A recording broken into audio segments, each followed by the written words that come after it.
UP के एकमात्र विधानसभा seat पर उपचुनाव हुआ।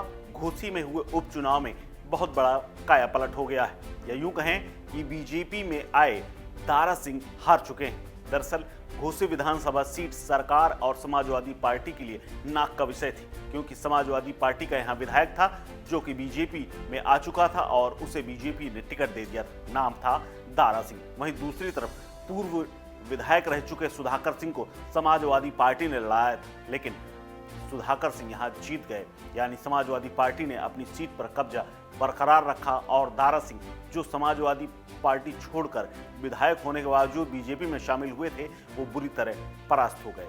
अब यहां पर दो सवाल खड़े हो गए, क्योंकि इस विधानसभा सीट पर पूरा दारोमदार ओम प्रकाश राजभर के ऊपर था कि वो जिताएंगे। वहीं दूसरी ओर दोनों को यह आश्वासन था और कयास लगाए जा रहे थे कि सपा से नाता तोड़कर बीजेपी के साथ और एनडीए के साथ शामिल होने वाले सुभाष चीफ ओम प्रकाश राजभर और सपा से बीजेपी में आए दारा सिंह, दोनों को घोसी विधानसभा चुनाव के बाद मंत्रिमंडल में शामिल कर लिया जाएगा। लेकिन यूपी मंत्रिमंडल का जो विस्तार अब होना है, उसके बाद चर्चा शुरू हो गई है कि क्या इन दोनों को कोई जगह मिलेगी या नहीं।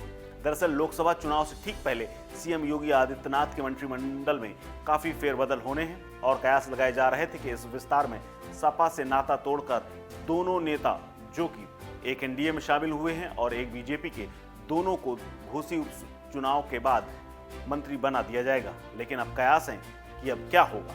दरअसल भारी शोर शराबे के बाद बीजेपी और एनडीए से जुड़ने वाले सोहेल देव भारतीय समाज पार्टी के नेता ओम प्रकाश राजभर ने अपनी एनडीए में शामिल होने के बाद खूब माहौल बनाया था, लेकिन वो अपनी पहली परीक्षा में ही फेल हो गए।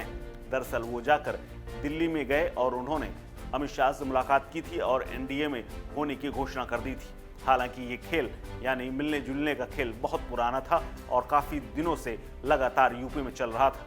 लेकिन घोसी में बीजेपी को जिताने की जो जिम्मेदारी ओम प्रकाश राजभर की थी, उसमें वो असफल रहे। इसके लिए वो हालांकि जी तोड़ मेहनत कर रहे थे, लेकिन उन्हें कार्यकर्ता तक नहीं मिल रहे थे। न सिर्फ राजभर वोटों को साधने का उनके ऊपर जिम्मा था, बल्कि यादवों के अलावा अन्य पिछड़ी जातियों को भी जोड़ने का जिम्मा था। राजभर ये दम्भ भरते रहे कि उनके साथ ओबीसी का एक बड़ा तबका है, लेकिन घोसी चुनाव ने उनकी पोल खोल दी, यानी उनके दावों को एकदम सवालों के घेरे में खड़ा कर दिया है। अब सवाल उठ रहा है कि क्या जब राजभर एक सीट नहीं जिता सकते, तो क्या प्रदेश में मंत्री बनकर वो नेतृत्व करेंगे।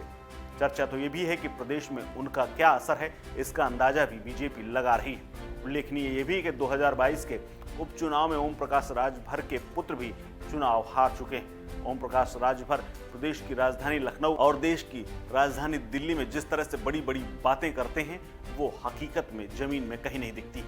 घोसी उपचुनाव इस बात का सबसे बड़ा उदाहरण है। ऐसे में उनके मंत्री बनने पर फिलहाल सस्पेंस कायम है।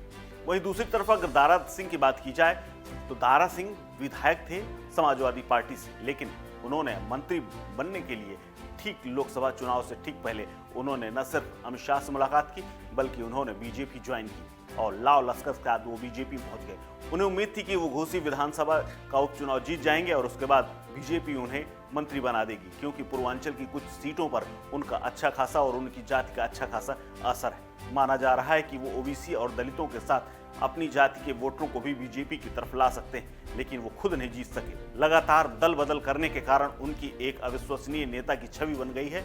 जब वो अपनी सीट तक नहीं जीत सके हैं, तो प्रदेश में बीजेपी को कितनी मदद करेंगे, इस पर सवाल खड़े हो रहे हैं। ऐसे में उनका मंत्री पद फिलहाल खटाई में पड़ता दिख रहा है। हो सकता है कि योगी आदित्यनाथ जिस तरह से पीएम मोदी से मिले हैं, उसके बाद वो अपने मंत्रिमंडल का विस्तार करें, लेकिन इन दोनों को शामिल करने से पहले बीजेपी का नेतृत्व जरूर सोचेगा। और वहीं इन दोनों के लिए भी अलार्म की घंटी बज चुकी है।